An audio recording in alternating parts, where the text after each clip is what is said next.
It's time for the Pittsburgh Sports Reporters, an inside look at your teams in your city. Welcome to the Pittsburgh Sports Reporters, brought to you by the project professionals at 84 Lumber and Nemacolin Woodlands Resorts. It's Monday, October 25th, guys, and it's awfully early, 21st, and it's awfully early to have must-win games. But Mark, Steelers had a must-win game yesterday. They're 2-4. How do you feel about their season chances now? The same as I did when they were 1-4, and the same as I did when they were 0-4, and the same as I did when they were 0-3, and the same as I did, frankly, before the season started. This is a team going nowhere. It needs to win at Oakland, it needs to win at New England, and then all it needs to do is keep winning. I know everybody out there is buoyed by a false sense that they're back in the race, but they're still a couple games behind Cincinnati in the loss column, and Cincinnati's beaten them, which skews the tiebreaker. So they're playing a little better. Still awful in the red zone offensively, still not enough splash plays defensively. They are playing better. Where it'll get them, the answer is nowhere. Mike, the AFC stinks. They're two good teams. Maybe the Bengals with Dalton playing a little better. They put a little bit of a hold on the division yesterday. But you look around at that second wild card spot, they're not really a good team competing for that. All of a sudden it looks like the Steelers, who we thought, well, the only chance they had is to win the division, they might have a chance here in the wild card. How important is it to win the next two games? I don't put it on the next two. I think they have to win at Oakland, because I think if you lose to the Raiders, as they've proven capable of doing the last couple of times they've played the Raiders, that would kind of negate any progress they made against Baltimore. But the wild card is definitely attainable. Their conference record's now 2-2. Their division record is 1-1. Ben Roethlisberger's playing some of the best football of his career again all of a sudden. What was that? They're not in it. They're not in it. Look at the standings. Okay. It's mathematical. A trip to the moon on gossamer wings, just one of those Le'Veon Bell's things. starting to find that the defense is playing very well. They might have stumbled onto an offensive line combination that works. And what did you say to start this question? The AFC stinks. You don't have to be great to make the playoffs. They're absolutely in it. Well, if you don't have to be great to make the playoffs, they have a chance. Right, and I'm not saying they're a great team. I'm saying they have a chance. Do you have to be good? Because I'm not even sure they're good. Well, you might not have to be that. But I'm not buying Andy Dalton as a guy who's going to run the table because he got a few passing yards in Detroit. I agree. He's had two good games. They've got a soft schedule coming up. They get Cleveland, they get Baltimore, they get Miami, and they get the Jets their next four games. They could put things away here pretty quickly if they go on a run. Let me ask you this. Game ball yesterday, four choices. Offensive line, Le'Veon Bell, Lawrence Timmons, Sean Sweezy. Le'Veon Bell followed by Lawrence Timmons. But I gave Lawrence Timmons my game ball last week, so I like to spread those around. Mark? What about Guy Wimper? Guy Wimper, it's good. Offensive line. There were a lot of guys who did well in that. Now Guy Wimper might be better than Marcus Gilbert. Then again, most tackles are. Oh, it's amazing to see Guy Wimper play well, and it brings up some questions. One, did he just have a good game that was just off the charts from what we saw? Or two, why didn't the Steelers go to him earlier when they had options to? They were looking for bodies. Well, Guy Wimper is handicapped by the last name Wimper. Who ever heard of a tough guy named Wimper? I heard they call him Abdullah the Butcher. I heard that's his nickname. It's the name on the nameplate in his locker, both at Heinz Field. Well, I would imagine most of those names are misspelled, especially if Ike Taylor puts the things up there. And at the practice facility. But I just hope they go with Guy Wimper next week, whether Gilbert's ready or not. You have to play the guys who are performing. So few guys have on the offensive line. Wimper did a good job yesterday. He was integral to the win. Dumerville with half a sack. He did a number on him. Mike, your thoughts on the offensive line play? And two guys who have been ridiculed in Pittsburgh, William Gay and Todd Haley, both having a couple really good weeks. Yeah, William Gay's having a pretty good season. And Guy Wimper, the reason he got in yesterday is there was no one else. Right. And that was the only way he was going to get in. I was astounded by his performance. I was not anticipating that he could do anything approaching what he did yesterday. And God help me, I would stay with the five they finished the game with yesterday, regardless of Marcus Gilbert's health in Oakland Sunday. Todd Haley, you like that? How did Todd Haley have a good week? Because nobody sued him? Nobody sued him. They won. 2 weeks in a row, I think his game plan has been great. Attack the Jets with what they... 4 field goals, 1 touchdown, cowardly play calling in the red zone. If that's a good week for Todd Haley, I'd hate to see a bad week. That's a bad week. We've seen much worse weeks. 7 possessions, scored on 5 of them. Except field for goal. Well, Derek Boyd dropped a touchdown pass. Got to make. Coach those guys up. What do you think of Todd Haley's game plan? I think his game plans are fine. I think when you see an offensive line perform the way it did yesterday, you can win a football game. When you see the way it's performed prior to that, you lose a lot of football games. As many Steelers players and coaches are fond of saying, this stuff is not mystical, okay? You got to block people, you got to tackle people, you got to catch the ball, and when you don't do that, you lose. Yeah, I mean, field goal, field goal, field goal, field goal. That speaks for itself. You're not going to win enough games to get this wild card or the division title 3 points at a time. You're simply not. Well, the flip side is they held the other team to no touchdowns last week, one this week. Actually, that's an interesting topic. I'm not sure what to think about the defense. The defense held the Ravens to under 300 yards, 276 as memory serves, but 1 sack, no takeaways. Yes, right. I don't know how to rate that. They won. I guess that's the tiebreaker. Well, what they rate themselves on is keep a team to 17 or less, and they think they should win the game. Baltimore got 16, they won the game. That's how you rate it. What an intriguing mathematical formula. Again, it's not mystical. Mike, what about this defense, though? We've seen teams come out and take what the Steelers give them, and that's the Steelers' game plan. It's to give, assume that over the course of going 70 yards, they're not going to convert a third down. They're going to give the ball back to the Steelers. We see teams constantly moving the ball against them. They've been better the last 2 weeks. Are they still an explosive defense? We haven't seen the splash plays in terms of turnovers, but I think what we've seen the last couple of weeks, and I think what's significant in the Jets and the Ravens games, is the ferocity with which they're playing, how hard they're hitting. Lawrence Timmons has been spearheading that. They're starting to beat people up. They're starting to extract a physical toll. 3 of the points they gave up yesterday were the fault of the offense, short field off the fumble at the end of the second half, at the end of the second quarter. So they're starting to get there. Maybe the turnovers will come with a little more regularity. I think it's really important that they are improving. That I will give them, because even if this is a lost season, as I believe will ultimately turn out to be, you need improvement as a team. You need improvement as individuals. I'm seeing that from a lot of players on this team, particularly key guys like you said, Le'Veon Bell, who took a big step forward in his development, although his performance really didn't surprise me. What's so funny? Mike Tomlin in the press conference after saying, anybody want to ask about Le'Veon Bell's performance? Right, because suddenly, Mike, he made you a genius. Le'Veon Bell, I think we all saw something good in him from the get-go, from the moment he arrived at Pittsburgh, and I think it's onward and I actually upward. saw well before that. Okay, Mr. Michigan State. Your point is well Let's taken. get that token mentioned in there. Onside Thanks for kick handling call. that for me. Onside kick call. Was that dumb, or was it a play that didn't work out?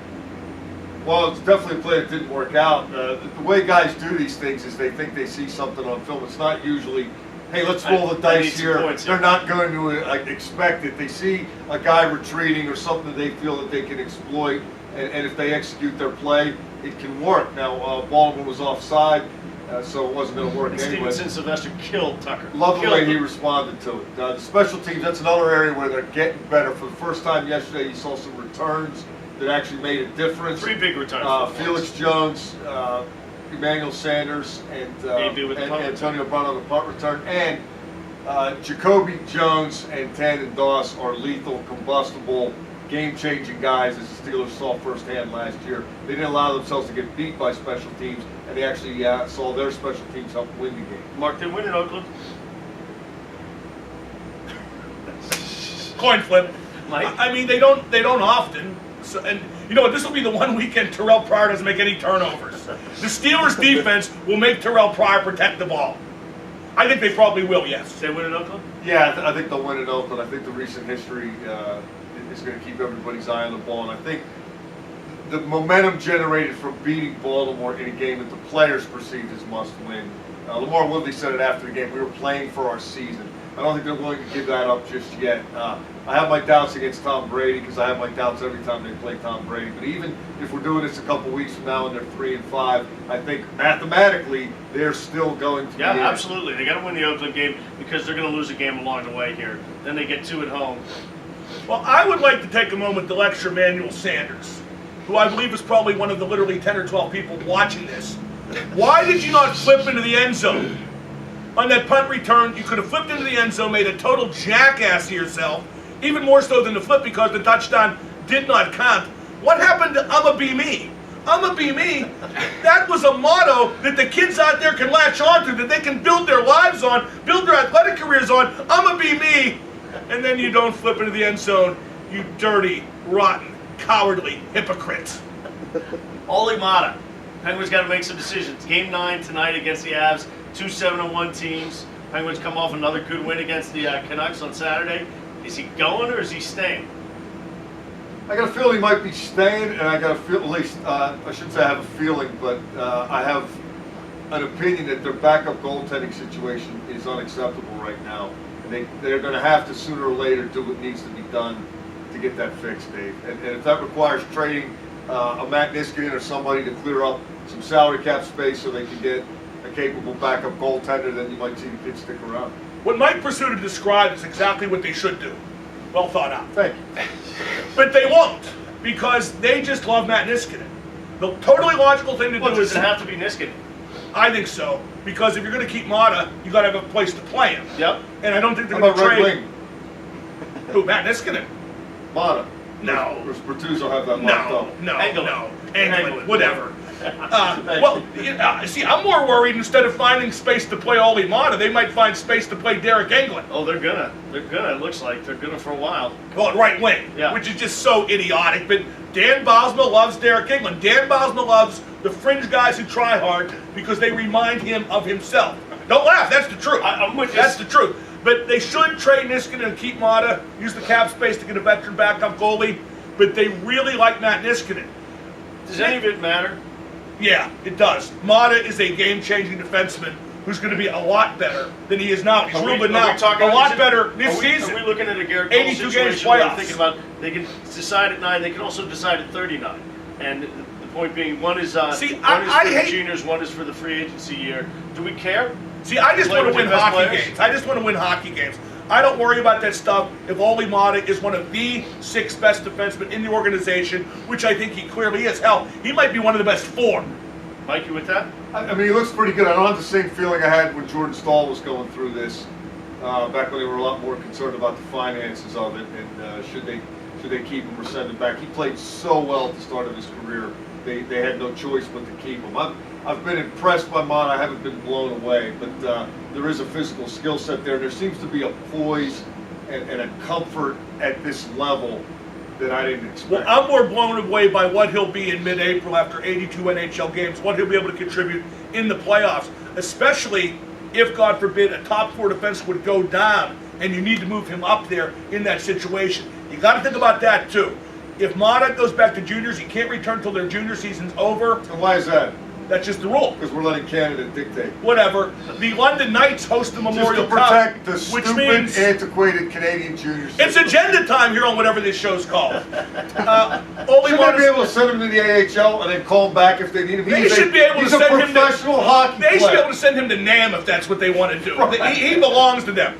But London is in the Memorial Cup as the host team, so his junior season will last, as far as it possibly can go.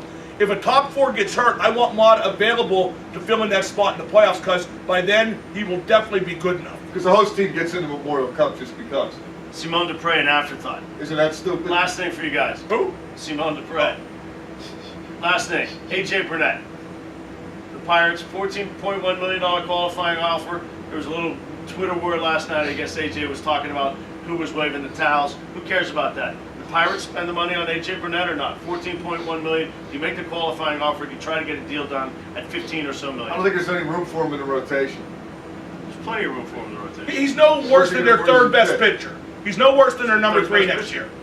I mean, you got Cole, you got Liriano, you got AJ, you got Charlie Morton, you got Jeff Locke or somebody else at that number 5 You guy. got Wandy Rodriguez too, and you're definitely paying him. We'll see if one is And, healthy, but I'm not well, counting on it. they're paying him anyway. Sure, they're paying. And Moneybags ain't going to pay a whole lot of people. I don't know They're if paying- you've noticed the way they do their business. They're paying 8.5 to 1. Well, you see, I don't think they will sign him, but I think they have to.